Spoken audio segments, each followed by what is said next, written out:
روایت کے مطابق 1,24,000 پیغمبروں میں سے 70,000 پیغمبر بنی اسرائیل کی طرف بھیجے گئے۔ اس کے باوجود وہ مختلف ادوار میں بت پرستی کا شکار رہے۔ جیسے الیاس علیہ السلام کے دور میں لوگ بال نامی بت کی پوجا کرتے تھے اور انسانی جانوں کو قتل کر کے اس کی بھیٹ چڑھاتے تھے اور مخصوص انرجی حاصل کرنے کی کوشش کرتے تھے۔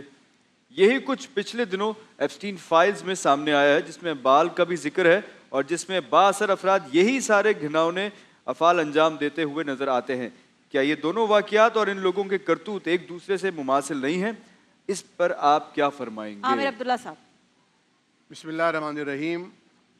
دیکھیے، جہاں اللہ رب العالمین کی اطاعت ہوگی وہاں اللہ رب العالمین کی طرف سے رحمتوں کا نزول ہوگا، امن کا نزول ہوگا، استحکام ہوگا، ایک دوسرے کے حقوق ادا کیے جائیں گے۔ اور جہاں اللہ رب العالمین کی نافرمانی ہوگی وہاں شیطانی قوتوں کی حکمرانی ہوگی، انہی کی اطاعت کی جائے گی۔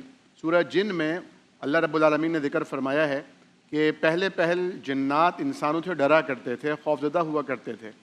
پھر جنوں کو کسی طرح پتہ چلا کہ انسان تم سے ڈرتے ہیں تو وہ شیر ہو گئے۔ تو اصل میں تو اللہ رب العالمین اگر مومن کو حاصل ہو جائے اس کی قربت اور اس کی مائیت اور اس کی حمایت، تو اس سے زیادہ بہادر اور بریو کوئی نہیں ہو سکتا۔ لیکن اگر ایک مومن اللہ رب العالمین کی حمایت سے علیحدہ ہو جاتا ہے، اور یہ حمایت سے کب علیحدہ ہوتا ہے؟ جب وہ گناہ کرتا ہے۔ حدیث شریف میں آتا ہے کہ جب کوئی مومن گناہ کرتا ہے تو اس کے دل پر ایک دھبا لگ جاتا ہے، پھر اگر توبہ تائب ہو جائے تو وہ دھل جاتا ہے، اور اگر وہ توبہ تائب نہیں ہوتا تو دھبے لگتے رہتے ہیں یہاں تک کہ دل سیاہ ہو جاتا ہے۔ جب دل سیاہ ہو جاتا ہے تو پھر قبولیت حق کی استطاعت سے وہ محروم کر دیا جاتا ہے۔ یہاں بھی بنی اسرائیل کا جو آپ نے تذکرہ فرمایا، بنی اسرائیل ایک زمانے میں اللہ تعالیٰ کی چہیتی قوم تھی، اور اتنی چہیتی تھی کہ اللہ رب العالمین اس کے لیے آسمان سے بنے بنائے پکے پکائے خوان اتارا کرتا تھا، جسے من و سلوہ کہا جاتا ہے۔ اور اتنی ان کی پسندیدہ اللہ رب العالمین کی یہ قوم تھی کہ اللہ تعالیٰ نے ان کے لیے ایسے انبیاء کرام کو مبعوث فرمایا جنہوں نے ایسے معجزے دکھائے اور برسہ برس کی انہیں غلامیوں سے آزادی دلوائی۔ لیکن اور پھر ان کی ہوتے ہیں نا، جب انسان کو لاڈ اور پیار زیادہ ملتا ہے تو اس کی چاہتیں اور ڈیمانڈ بڑھتی چلی جاتی ہیں، تو یہ بھی ڈیمانڈ اللہ سے بڑھاتے جاتے تھے اور اللہ بھی ان کے لیے آسانیاں فرماتے تھے، لیکن بجائے اس کے کہ یہ شکر ادا کرتے، اللہ رب العالمین کا احسان مانتے، یہ سرکشی پہ آ گئے۔ اب جب اللہ تعالیٰ نے کوئی حکم دیا، انہوں نے سرکشی کا مظاہرہ کیا۔ تو آخر اللہ رب العالمین کا ایک، اللہ تو الصمد ہے نا، اللہ تعالیٰ کا تو نظام یہ نہیں ہے کہ کسی کو اللہ نے کسی وجوہات کی بنا پر چہیتا بنایا ہے۔ ان اکرمکم عند اللہ اتقاکم، جو زیادہ نیک ہوگا، تقوی اور پرہیزگار ہوگا، وہ اللہ کی قربت اختیار کرے گا۔ چنانچہ پھر آہستہ ایسے ہی رائندہ درگاہ ہوتے چلے گئے۔ اللہ تعالیٰ نے لکل قوم ہاد، ہر قوم کے لیے ہادی بھیجے ہیں، رہنما بھیجے ہیں، انبیاء اور رسول بھیجے ہیں۔ لیکن جب انہوں نے رسولوں کو قتل کیا، رسولوں کی تکذیب کی، رسولوں کا استہزاء کیا، ان کا مذاق اڑایا، خود حضرت موسیٰ علیہ السلام کو دیکھ لیجیے کہ وہ حضرت ہارون علیہ السلام ایک بار تو تنگ آ کر دعا کرتے ہیں کہ اللہ ان کے اوپر عذاب نازل فرما۔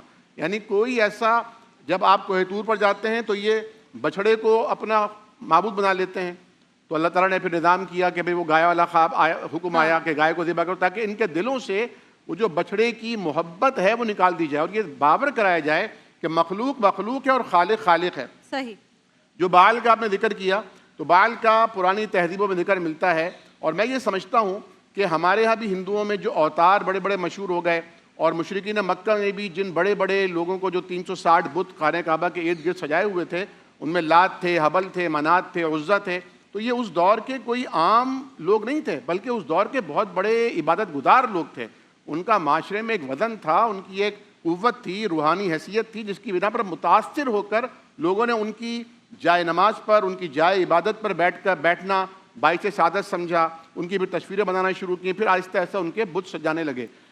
جب نبی کریم صلی اللہ علیہ وسلم نے مکہ کو فتح کیا تو آپ نے علی رضی اللہ عنہ کو حکم دیا کہ جا کے ان بتوں کو توڑ دو۔ تو جب ان بتوں کو توڑنے گئے تو دیکھا کہ ایک طرف جو ہے کوئی بت لے کر بھاگا ہے، اور ایک روایت میں آتا ہے کہ وہاں پر لوگوں نے کہا کہ شاید وہاں پر عزا آیا ہے۔ تو آپ جب وہاں پہنچے تو وہاں پر آپ نے جب یعنی حکم دیا اور اللہ اکبر کے نعرے لگائے تو ایک کالے رنگ کی کوئی بلا وہاں سے بھاگی۔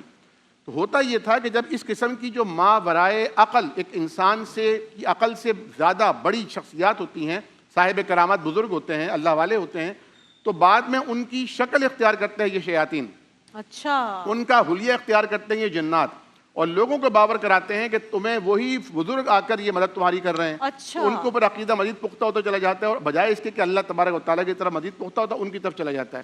تو یہ بڑے بڑے جو اوتار تھے، یہ اس زمانے میں، پرانے زمانے میں آسمان سے فرشتے بھی نازل ہوتے تھے، ان کی شکل و صورت اور ہیبت، تصور، ہیولے بنا کر ان لوگوں نے بت بنائے، اور بعد میں یہ سمجھا کہ شاید ہمیں یہ قحط سے بچاتے ہیں، یہ بارش برساتے ہیں۔ بال کے بارے میں بھی یہی مشہور تھا، الیاس علیہ السلام کے زمانے کا یہ بہت بڑا بت تھا، اور بہت اس کی پوجا ہوتی تھی، اور بہت اس کے آگے، یعنی جس طرح آپ نے ابھی محفل عشق میں آپ بیان کر رہی تھیں کہ مصر کا یہ نظام تھا کہ اگر دریا خشک ہو جاتا تو وہ کنی کواری لڑکی کو دلہن بنا کر بھیڑ چڑھاتے تھے۔ یہاں بھی یہی ہوتا تھا کہ بچوں کو بھیڑ چڑھایا جاتا تھا، انسانوں کو قربانی دی جاتی تھی۔ حضرت الیاس علیہ السلام تو اللہ کے بندے تھے اور اکرام انسانیت کا علم بلند کرنے کے لیے آئے تھے، انہوں نے فرما دیا کہ نہیں، یہ نہیں ہو سکتا۔ چنانچہ پھر یہ بائبل میں باقاعدہ تفصیلی واقعہ لکھا ہے کہ جب انہوں نے کہا کہ بادشاہ سے کہا کہ آج فیصلہ ہوگا کہ اللہ واقعی اللہ ہے یا یہ بعال بارش برساتا ہے، اپنی اپنی قربانیاں لے کر آؤ۔ تو 360 یا 380 کے یا 440 پجاری تھے، ان سب اکٹھے ہو کر انہوں نے بیل کاٹا اور اس کو رکھا، اور فیصلہ یہ ہوا تھا کہ آسمان سے آگ آئے گی اور اسے کھا جائے گی، لیکن آسمان سے آگ نہیں آئی۔ یہ چیختے رہے، چلاتے رہے، واویلا کرتے رہے، پکارتے رہے بالوں کی ہماری مدد کو آ، لیکن نہیں آئے۔